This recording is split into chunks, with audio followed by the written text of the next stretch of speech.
Kumusta mga kaboxing? This is Boy Kalawang TV.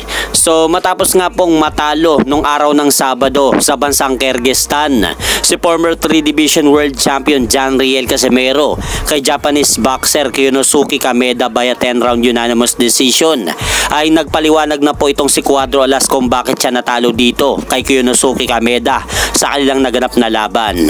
Dahil kahapon po mga idol, nag-live nga po itong si John Riel Casimero sa mismong social media account nito na Michael Jan. At sinabi po ni John Riel Casimero mga idol na kaya daw siya natalo dito sa hindi sikat na boksingero katulad ng nakalaban niya na si Kyonosuke Kameda ay dahil daw sa wala po daw siyang ganang mag-ensayo sa training.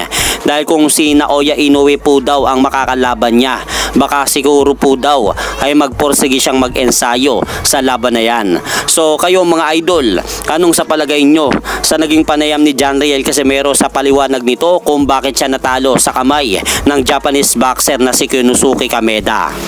At sa kabilang balita naman po mga idol, good news dahil kahapon sa naganap na laban ng ating pambato na si Kenneth Loverboy Lober kontra sa Argentinian boxer na nakalaban ito na si Luciano Francisco Baldor.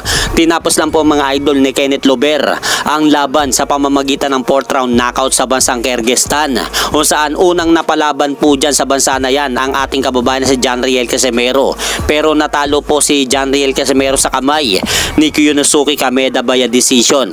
Pero sa pagkakatampong ito mga idol, hindi na po hinayaan ni Kenneth Lober magpatuloy pa ang sunod-sunod na pagkatalo ng ating mga Pinoy boxer na dumayo sa bansa na yan. Dahil kahapon ipinamalas ni Kenneth Lober mga idol ang kanyang galing at lakas sa ibabaw ng lona matapos nga po nitong talunin at wasakin ang pambato ng bansang Argentina na si Baldor. Ay umabante na po ngayon ang malinis na record ni Kenneth Lober sa 16-0 with 11 knockout. Habang sa naganap naman po na laban kahapon mga idol ng isa pa nating Pinoy na pambatong boksingero na si IBF World Minimum Weight Champion Pedro El Kid General Taduran, kung saan dedepensahan nga po mga idol ang kanyang hawak na titulo laban sa kanyang kapwa Pinoy boxer na si Christian Balunan. Tagumpay nga po na depensahan ni Pedro Taduran mga idol ang kanyang hawak na IBF belt matapos nga po nitong talunin ang kanyang kapwa Pinoy na boksingero sa pamamagitan ng isang lopsided unanimous decision kahapon sa San Andres Sports Complex. Kaya umabante na po ngayon ang kartada ni IBF World Minimum Weight Champion Pedro El Kid General Taduran sa 19 wins 4 losses with 1 draw with 13 knockout.